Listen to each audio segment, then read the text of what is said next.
Israel's president came to London to explain to us, among his other duties, why his country rejects international criticism of its position. You have to understand that we face one of the great dangers facing the world in the Middle East today, but it faces the whole world. And while we are fighting, and all we did was expel 400, none of whom died as a result, none of whom were injured as a result, while at the same time the same battle is continuing, for instance in Egypt, where people are being killed, where people are being hanged, where there's a very, very serious struggle against the fundamentalism. In Algeria you read every week about how many hangings there are and how many killings there are. In Jordan you have the issue.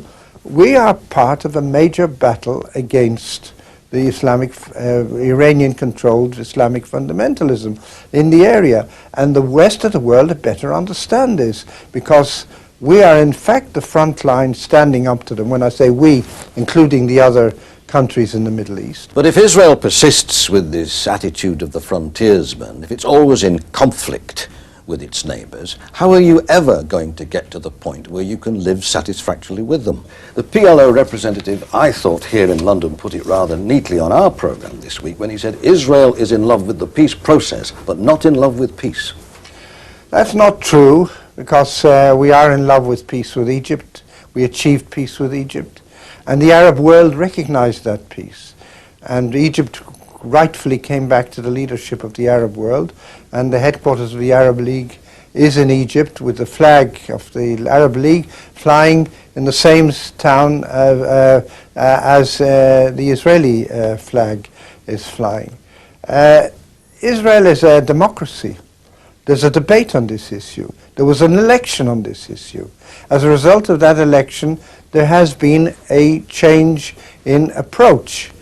And the result of that, the change in approach, will obviously be seen at some stage or another.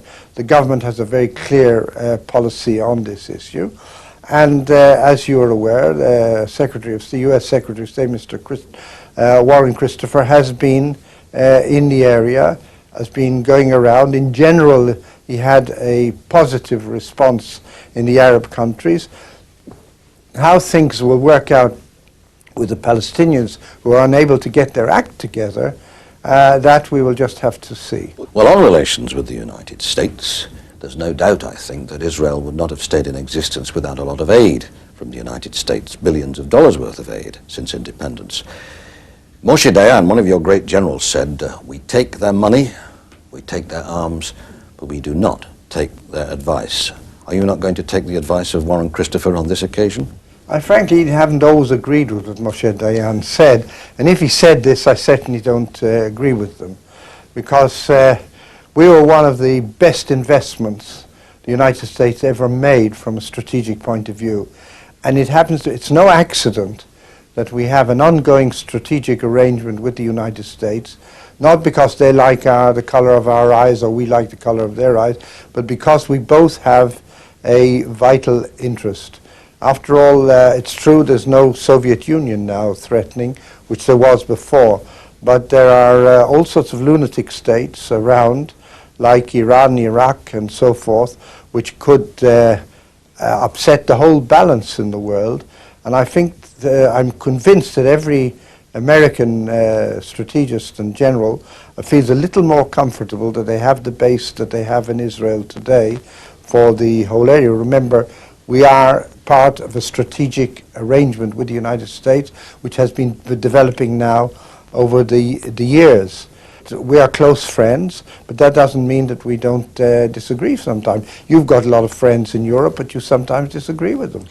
Well, of course, you talk about the Palestinians not taking up the opportunities they've been offered and their stubbornness and their obduracy. Now, didn't you throw away, though, all the goodwill that you had in 1967 and perhaps in the 70s to the point where you are now the stubborn ones and the obdurate ones, and that is the obstacle to peace? You have to remember that today, this year, about 80% of all the Palestinians killed in the so-called Intifada are killed by Palestinians.